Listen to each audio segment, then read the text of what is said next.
Super.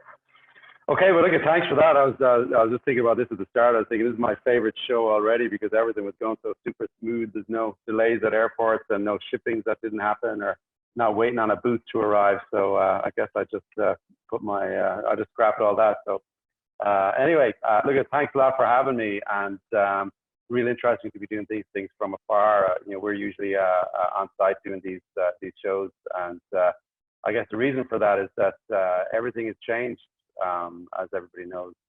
You know, and it's thrown up some real challenges to a large part of our customer base, which are managed service providers. And I suppose if you think about that for a second, you know, when we talk to MSPs all the time, we do it every day. I've yet to meet a managed service provider who tells me that they have an easy job. So, you know, you guys are dealing with challenges every single day. And if there was ever a community of people who are going to try and get through a particular problem or deal with it, you know, it's definitely in the right hands, because you guys are dealing with the challenges that are out there all day. But today, we're going to just talk about email and DNS security, which is what we do at Titan HQ. And just to give a bit of a background on the company, not to fill you with PowerPoints or anything, but it's probably good just to give it a bit of context. We've been doing email security for quite a while, and DNS security for about the last 4 or 5 years. And on the right-hand side of this particular slide, you can see, you know, some of the brands that we deal with. So, you know, we deal with everything from, you know, large telcos to service providers to, you know, managed service providers. And I think it's probably fair to say at this stage that, you know, if you pass through an airport or a shopping mall or a ballpark, whether it's in the United States or over here in Europe, chances are you've probably been filtered by one of our technologies somewhere along the way. So while we're not a very well-known brand out there, the technology is quite prolific, and you know, we work with some top brands. So that's given us a lot of experience. But I think what's really key and who we really serve is right in the middle of this slide here. Is we have about 2,500 MSPs across the globe currently. So, you know, we've seen a lot of activity around COVID, around the coronavirus, and a lot of the impact that it's had for our customers. We're headquartered in Ireland, in a town called Galway. The accent may have given that away, but you know, most of our business is outside of the country here, and about half of what we do is with organizations in the United States.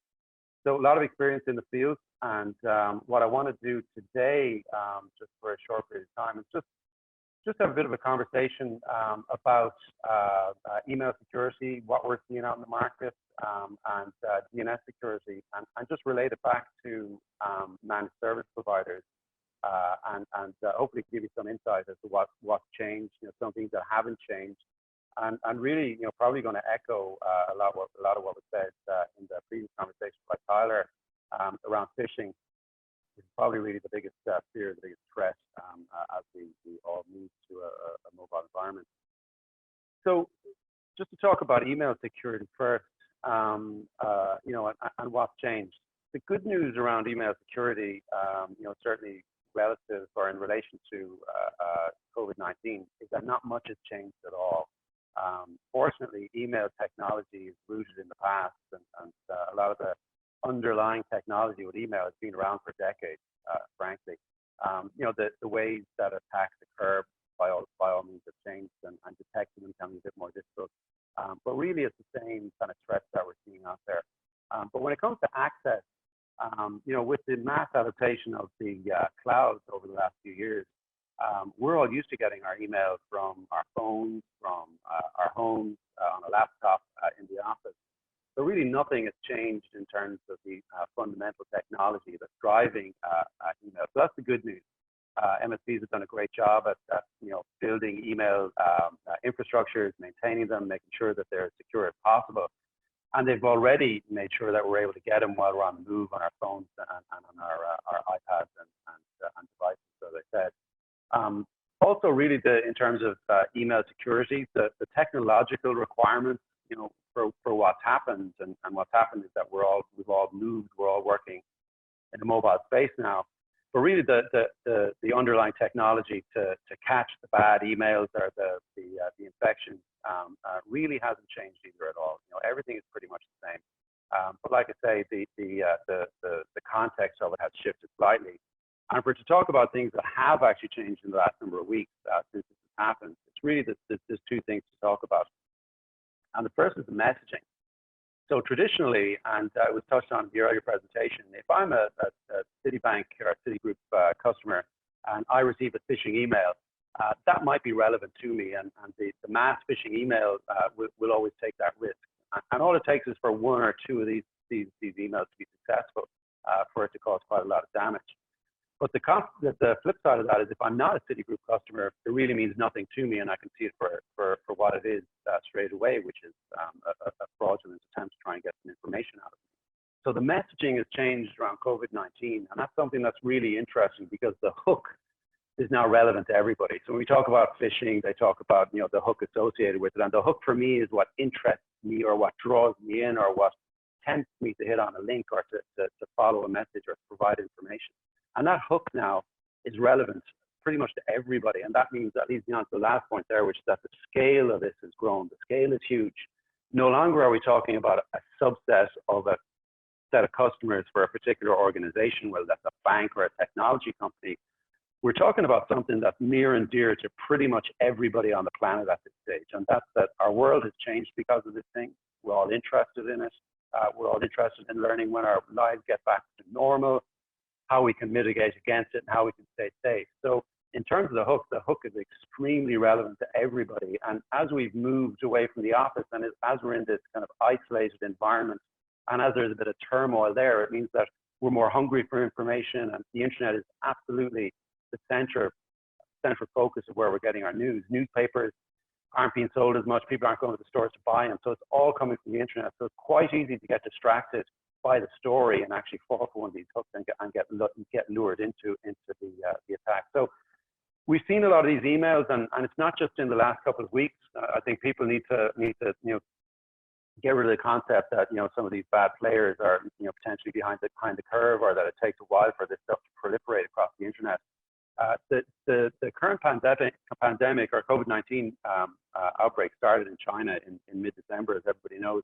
And we started to see these emails as early as the first couple of weeks in January. So this has been on the go for a while, but it's just become a lot more prolific as it spread to a pandemic and as it involved the globe.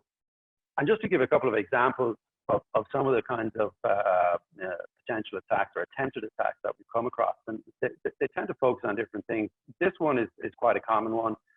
And again, just to back up what some of the earlier speakers were saying, this is probably an address book that was infiltrated and stolen, probably sometime in the past. Could be weeks, could be months, could be days. But an address book, the bad actor gets a hold on an address book. That address book is relevant to me. So when I receive a message from, in this case, John DeFranco, I know John DeFranco, so it must be a relevant message, and it makes it a lot more relevant to me. Okay. Now, this one is pretty well put together. Some of them are kind of flaky and they can be spotted easier. But again, if I'm getting this from a friend, it's a trusted source. I click on it because I trust the information that my friend is sending me. And again, I've been hooked. I'm in there. It's a phishing scam, and they're going to try and either launch an attack from there, or they're going to try and get more information from me. And the story goes on. So that's quite a common one, and it's one that a lot of us, to be frank, are used to seeing. However, this one I thought was really interesting, and it's one that we caught recently, and it's where an email appears to be a company distribution. So currently, we've all been dispersed. We're all going to different places. There's a lot of communication going on over the network and over the channels that we're used to seeing. But in this one, there's an emergency response unit is talking to me. Now, I'm not in the office every day at the moment. Has there been an emergency response unit set up? Well, I haven't heard about it, but that's not to say that it hasn't happened. But the second line here is really interesting. Staff member confirms COVID-19 positive, ID 2382. So that immediately is interested in me. It has my interest in that, it's potentially dangerous.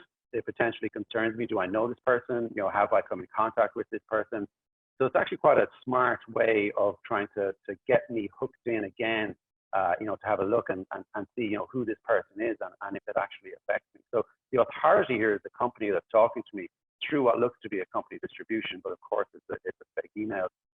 And if we talk about authorities that send email and trusted authorities or perceived trusted authorities, this goes right the way up the chain. And there's a lot of these around at the moment because governments have now started to react to what's going on with the global pandemic.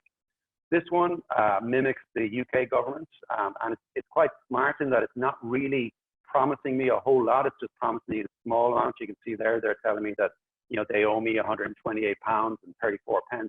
And if I follow this link, I can figure out how I can get my money and get it repatriated to me. Now, anybody who pays the government tax will know that they never come back giving us tax back. You got to go and get it.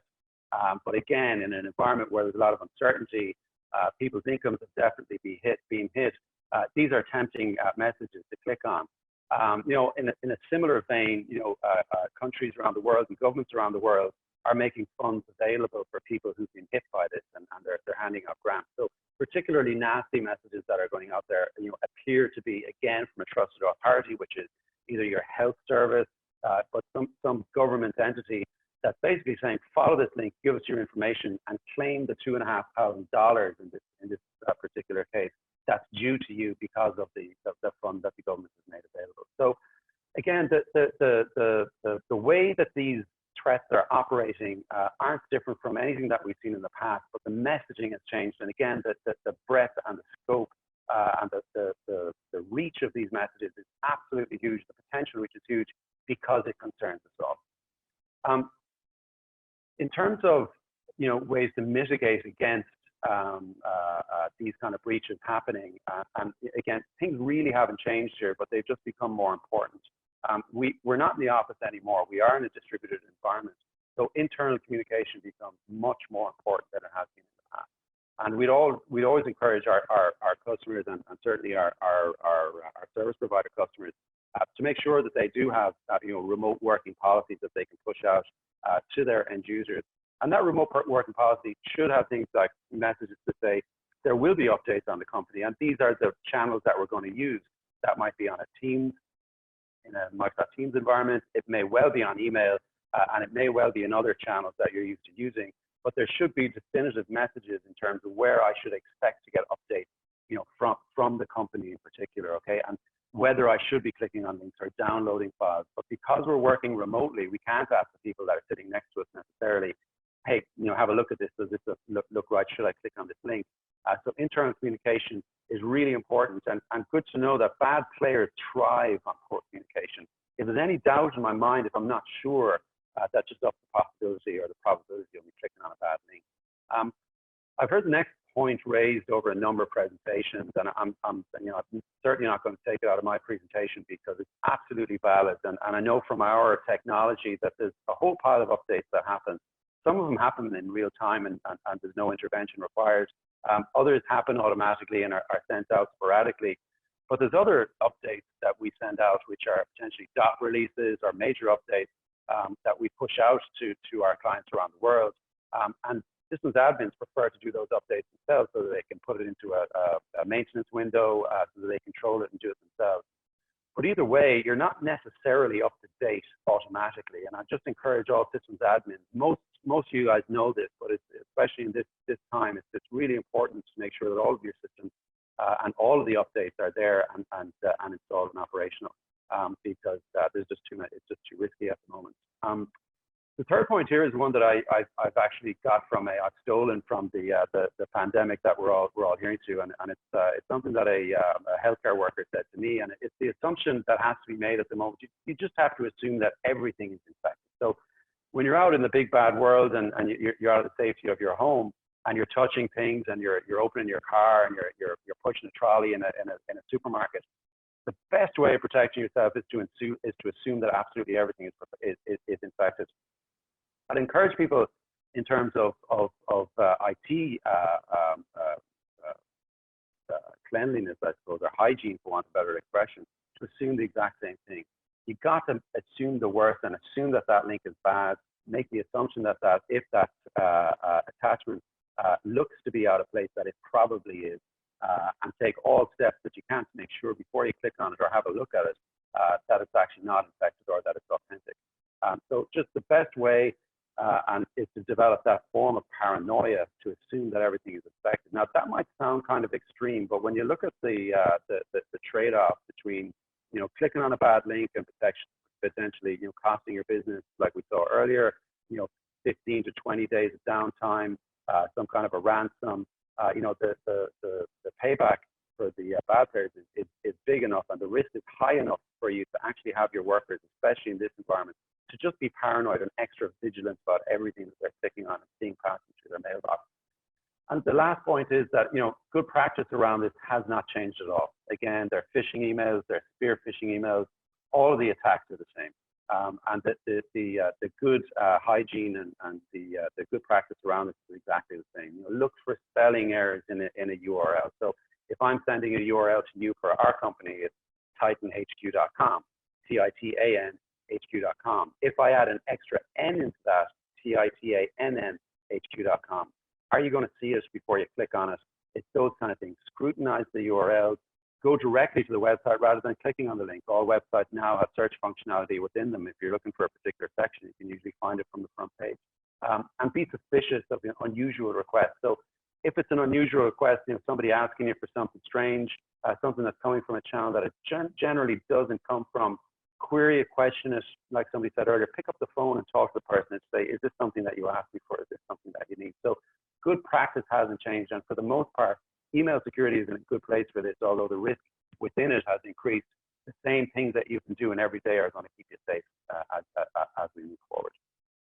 So that's email security, and the good news there is that not much has changed at all. However, if we move on to web security, and in particular, I'm going to talk more about DNS security, there's been a huge change, and a lot has really changed in this world.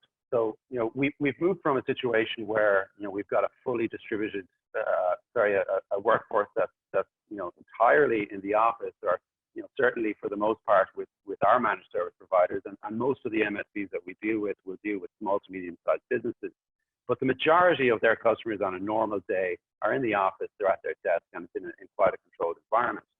And it's only a peripheral group of users who are really out in the wilderness. So it's the road warriors, it's maybe an executive who's traveling, maybe it's the worker who works, from home one or 2 days a week.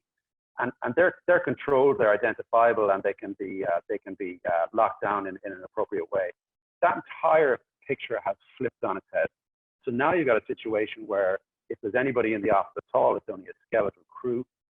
And the vast majority of the workforce now is either at home, but they're all distributed in different places. So that's a very, very different kind of a profile for the MSP, or for you guys to be supporting and managing. And one particular managed service provider told me that a couple of weeks ago they spent their weeks helping customers who were digging laptops out of wardrobes, trying to get them operational, dial into the VPN and make sure it's all working. So there's a whole new slew of problems being generated out there and caused by this. So it's very much changed. Now, a lot of people are dialing into are contacting their office via VPN, and that's fantastic. The real question is, from a remote environment and work coming through the VPN and going through a proxy within that environment, how that's stacking up and how that's holding. It can do well, it can cause difficulties as well. So as ever, we've been talking about layered security approaches for years now. It's always good to have layers and not necessarily depend on any one thing. The second point here is that we've less control. So now the majority of the workforce are using their home internet connections, which they're likely sharing with other people. You got mom who's working for one company, you got dad who's working for another company, and you probably got some children in the same house who are trying to go to school over the internet. So it's very much a shared internet connection. And you need to look at the implications that has and what does that actually mean for the data that you care about within that stream, okay? So again, VPNs are fantastic, and I can get into the office via a VPN and I can be secured. But at the same time, a VPN can be bypassed. If I choose some night that I'm just lazy and I decide just to check my email without going through the VPN, that can wreak havoc. So again, just needs to be nailed down. The other thing is that the internet, or HTTP and HTTPS traffic, in recent times has become a really significant threat vector. So while most of the attacks will start in email in the guise of a phishing or a spear phishing attack, inevitably they'll end up on the internet somehow, and they'll end up directing you to a website, to a website that's a bad website, or a website that's mimicking another organization, as we spoke about earlier. And it can be difficult to lock down that kind of traffic for managed service providers. And certainly, we spend a lot of time talking to our customers about truck rolls. They're trying to prevent the cost of a truck roll. Every time they turn the ignition in the truck, it's going to cost them somewhere between $1,000 and $1,500, to get that technician out on site, to get the problem fixed, and to get them home. Truck rolls in this environment are just an absolute no-go. Where a company or a client company yours may have 50 users, they were all based in one location. Now you got those 50 users probably based in 50 locations, and that's across 50, 100, maybe 150 different organizations that you're servicing. So the thought or the notion of actually having a truck roll or going out on site or sending an engineer out on site is just a thing of the past as far as this particular environment is concerned. So from our perspective, we think that DNS obviously is a really good place for you to start and a really good layer for you to fundamentally build your security profile for your remote users. I'll get on to why it's a good thing in a couple of moments, but in terms of what it means for a user who's sitting at home, this diagram tries to explain it. So as I sit at my desk here and as I'm working and I click on a link, that DNS request is immediately sent to the cloud.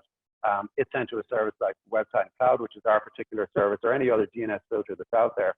And it will determine in real time whether this is a site that we trust or not, or whether it's a malicious site or not. If it isn't, we let you straight through just as normal. If it is, we stop it at source, okay? So there's no opportunity for you to go any further. It just stops it at source. It's a much lighter, much quicker conversation in terms of network traffic than proxying traffic, or than they're trying to have hardware on site at all these sites, which is really just impractical at the moment. From the perspective of the service provider, this is all based in the cloud, so really easy to manage it centrally, really easy to manage a really large number of locations. And one of the things is actually a couple of things that we do that demonstrate this. One would be some of our customers have thousands of locations, either across the United States or across the globe. That can be in the form of Wi-Fi. For retail, that can be in the form of remote workers in different locations.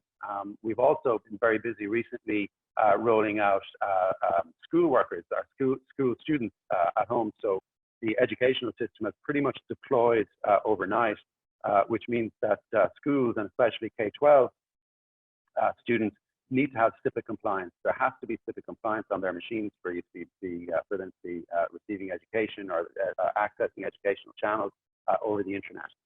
DNS is an absolutely fantastic way to start that rollout of security in a very cost-effective and efficient way.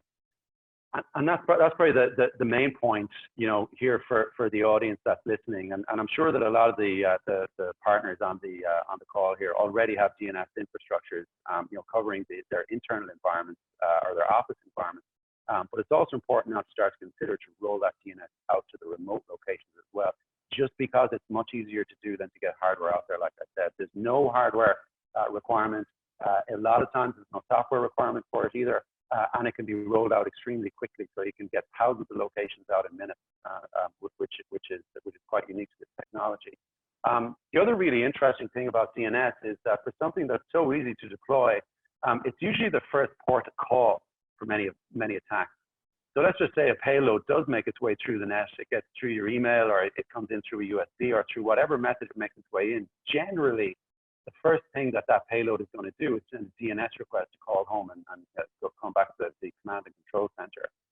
We can cache those DNS requests again and block them at source and prevent that payload from communicating to the outside world. So even if you are infected, it gives a good opportunity to shut down that attack before it starts. You can also alert yourself to these kind of attacks, so you can get to the source of it and try and shut it down.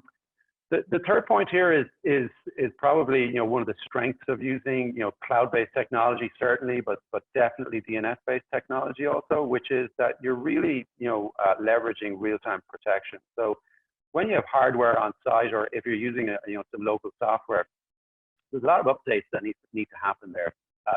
Some of them happen very quickly. Some of them are scheduled to happen over periods of hours or periods of days, and that's fine. But when you make a DNS request and you're hitting off a cloud, that's being determined in real time whether this is something we really want you to gain access to or not. In our case, we leverage intelligence off about 700 million users globally, and that's the intelligence that we put forward to make those decisions on the fly. So as you click on those links, It's all that traffic in the background that determines whether we allow it or not. Of course, you've got a policy that determines at first, are you allowed to go to shopping sites or are you not? But ultimately, if you are allowed to go to a shopping site, we help determine whether that's a real shopping site or a bad actor who's masquerading as one. So that's one of the real benefits of this, is that it leverages that intelligence and it happens in real time. The next point then is really that DNS really hardens your overall security profile. So as I mentioned, with email, that's quite an obvious one. If I click on a bad link, I'm going to make a DNS request, pretty much there and then. We can stop it and prevent you from going there. But you should understand that DNS is such a core part to everything that we do, that it's not just the links that I'm clicking on. There's a lot of DNS traffic in the background that happens, that can cause problems as well. So it just makes good business sense. It makes good IT sense, good practical sense to lock down the DNS, the traffic of the customers that you're supporting, the end users that you're supporting. And then finally, it may be a bit obvious, but it's obviously, hitting to one of the biggest pain points that our customers have, which is how do we keep those, support tickets down? How are we efficient about our support? And how do we, mobilize our people to the most important things that are happening out there? The nice thing about DNS technology is that in itself, it generates very little traffic through the help desk, and I can speak about that from first-hand experience because we support the product ourselves. But also from our partners' experience, once DNS is up and running, and again, it's very easy to get up and running, it just operates. It's a simple yes or no answer to a question of, should I allow this or should I block it? It's a yes or no answer. It's very, very easily It's very easy to deploy, like I said, but it hardens your overall security posture when you're in these environments, obviously. But that means that the support impact is going to be lower. We'd actually go further to say that it helps your support to the extent that it keeps things, by blocking these attacks, it keeps things away. So it's nearly a self-fulfilling prophecy. But ultimately, in terms of rolling out a DNS kind of a platform to help for to lock down your web filtering, it's probably the best in terms of efficiency, certainly the best in terms of its ease of deployment. It's not the answer to all of your problems, definitely. There's other layers that you need to consider, but certainly as you roll layers out to your end users, DNS is something that we'd say is absolutely fundamental, particularly given the kind of distributed environment that we're in at the moment. So finally, look, I just want to say both to Ryan and Nicole, thanks a lot for all the work over the last few weeks. It's been fantastic, and that's my contact information on the screen there. Please stay safe, everybody, and stay vigilant. It's not a time to sit back and enjoy your home working. We're probably more at risk now than we've ever been before, just because of COVID. So I'll take any questions if you guys have them. Thank you, Connor. That was very informative. So we do have one question here, and also Chad Weatherford, I saw you raise your hand. If you wouldn't mind just quickly typing your question in the Q&A box, and then maybe we can get to it. So Peter was asking, so he said that, they're constantly told to hover over the links until they tell their clients to do the same. But this is now impossible to do on mobile devices. So he's wondering if you have any suggestions on how to work around this limitation. Yeah, well, mobile devices, I suppose, are an entity unto themselves to a certain degree. But we'd encourage people to be, when they're surfing, certainly to connect to protected Wi-Fi network. So this is where DNS comes into its own. Okay. If you're on the 3G or the 4G or even the 5G network at this stage, you're going to have to install some kind of client on the device. However, if you're encouraging your employees to connect to protected Wi-Fi, not any Wi-Fi in the coffee shop, obviously that's where you need to be careful. But if they are logging on and surfing through Wi-Fi, again, the DNS technology will get that because the browsing is happening, through the router or through the network switch. So we can intercept that DNS request as it happens. Okay, so when you're on the network, that can be tracked down. When you're off the network, that's where you need to, maybe through an MDM platform, roll out some kind of a protective software or client for that device. All right, perfect. Looks like that was the only one. Oh wait, somebody just There's one. put one in. Yeah. He says, around the new millennium, that just changed the DNS. How do we manage this? Does that make sense? Not really. It could be that he's referring to IPv6. And I'll just go there for a moment. So, you know, IPv4, which are the IP addresses that we all know and love, which are just numbers and dots, have run out. So the globe has run out of IPv4 addresses. IPv6, which is alphanumeric, has an infinitely higher number of IP addresses, has been around for a while, but it's been slowly adopted. I think a lot of technologies now are moving to IPv6, not out of love for it, but just out of necessity so that they can get IP addresses. Most technologies now are going IPv6 compatible. We're IPv4 and IPv6 compatible. But yeah, look for technology that does cover IPv6 because it's becoming more prolific and more important as time goes on. I hope that answers it, but that's probably the biggest change that's happened in IP addresses in recent times. Thanks, Connor.